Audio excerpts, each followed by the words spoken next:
mohon maaf untuk semua pengacara yang ada di Indonesia. Inilah sistem yang buruk di negara kita, di mana setiap aspek dari tingkat bawah dan ke atas itu harus mengeluarkan uang. Salah satu korbannya adalah kita. Maka saya dan Mas Eko sebagai lawyer itu mengakui secara jujur bahwa kami menyerahkan uang kepada saudara di Mahkamah Agung. Tapi kami tidak tahu dia panitera atau bukan. Intinya kami akan buka semuanya, kami siap menerima.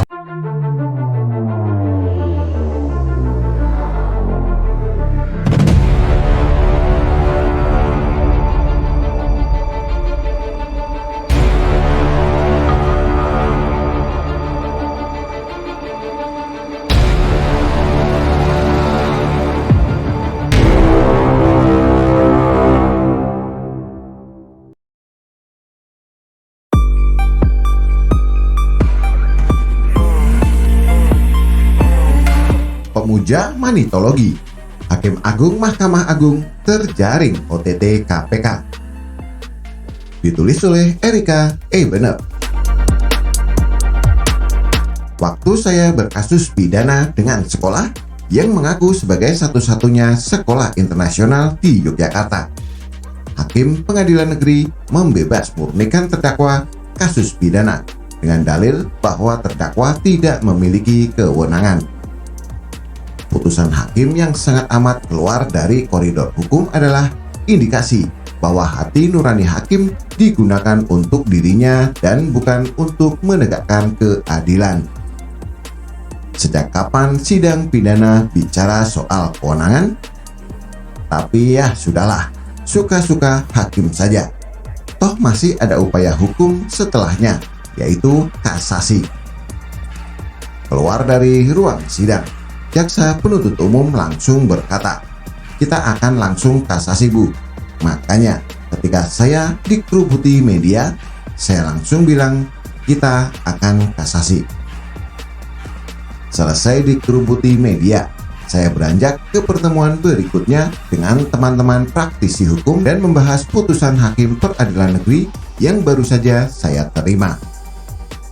Tak ada satupun dari kita semua yang tidak berpendapat bahwa putusan hakim sangat-sangat abnormal dan melenceng dari apa yang ilmu hukum ajarkan. Indikasi putusan tersebut adalah putusan pesanan yang sangat kuat sekali. Di kalangan para pengacara, praktek-praktek jual beli putusan hakim sudah bukan cerita baru. Kalau di level PN sih siapapun bisa bayar. Tapi kalau sudah masuk Mahkamah Agung, duit ratusan juga nggak laku. Begitu mereka bilang.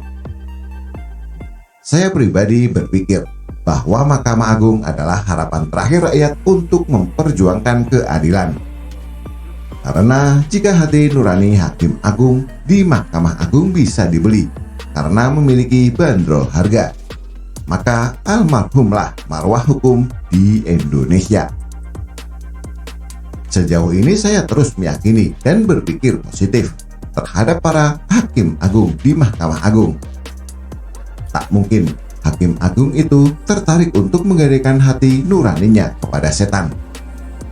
Apalagi saya dengar katanya para Hakim Agung itu mendapatkan tunjangan semacam verdict fee dari negara untuk setiap putusannya yang mereka hasilkan.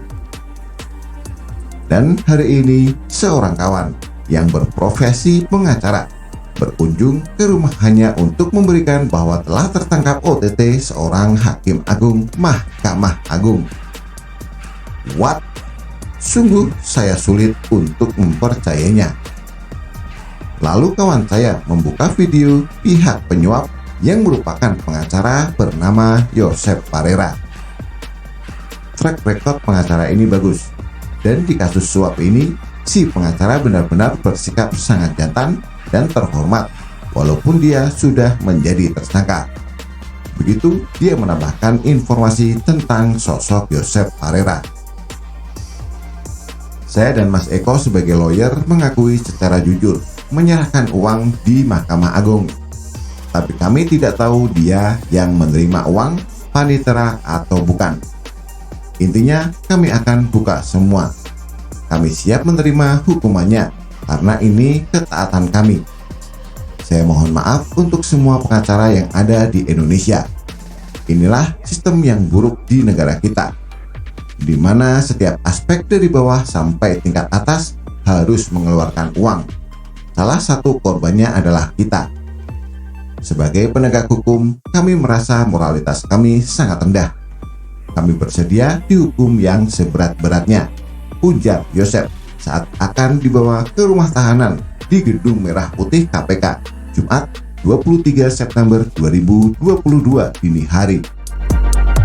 Bahwa Anda mengalami pemerasan demikian atau sebaliknya atau seperti apa? Memang awalnya ada permintaan atau niat awal itu dari siapa? Ada permintaan. Intinya ada permintaan.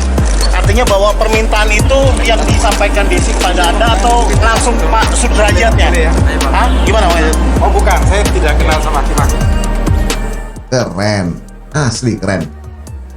Dari aksi OTT di Mahkamah Agung, KPK telah menetapkan 10 tersangka penerima suap, yaitu 1. Sudrajat Dimyati, Hakim Agung; 2. Eli Tripangestu, Hakim Yudisial atau Panitera Pengganti; 3. Desi Yustria, selaku PNS pada Kepaniteraan Mahkamah Agung; 4. Muhajir Habibi, selaku PNS pada Kepaniteraan Mahkamah Agung; 5. Al Basri, selaku PNS Mahkamah Agung; 6. Redi, selaku PNS Mahkamah Agung.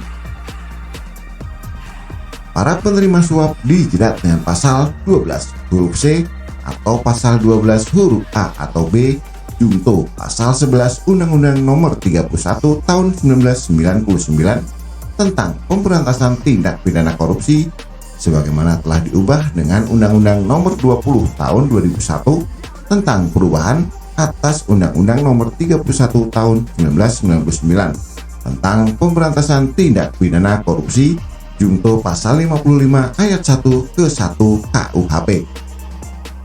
Pemberi suap: 1. Yosep Parera selaku pengacara; 2. Eko Suparno selaku pengacara; 3. Ivan Dwi Kusuma Sujanto selaku debitur Koperasi Simpan Pinjam Inti Dana; 4. Herianto Tanaka selaku debitur Koperasi Simpan Pinjam Inti Dana. Para pemberi suap dijerat dengan pasal 5 ayat 1 huruf A atau B atau pasal 13 atau pasal 6 huruf A Undang-Undang Nomor 31 Tahun 1999 tentang pemberantasan tindak pidana korupsi, sebagaimana telah diubah dengan Undang-Undang Nomor 20 Tahun 2001 tentang perubahan atas Undang-Undang Nomor 31 Tahun 1999 tentang pemberantasan tindak pidana korupsi junto pasal 55 ayat 1 ke 1 KUHP. Saya jujur saja bingung kalau melihat oknum hakim menerima suap. Apa mereka lupa kalau mereka digelari sebagai wakil Tuhan? Artinya putusan hakim ini dianggap dengan putusan Tuhan.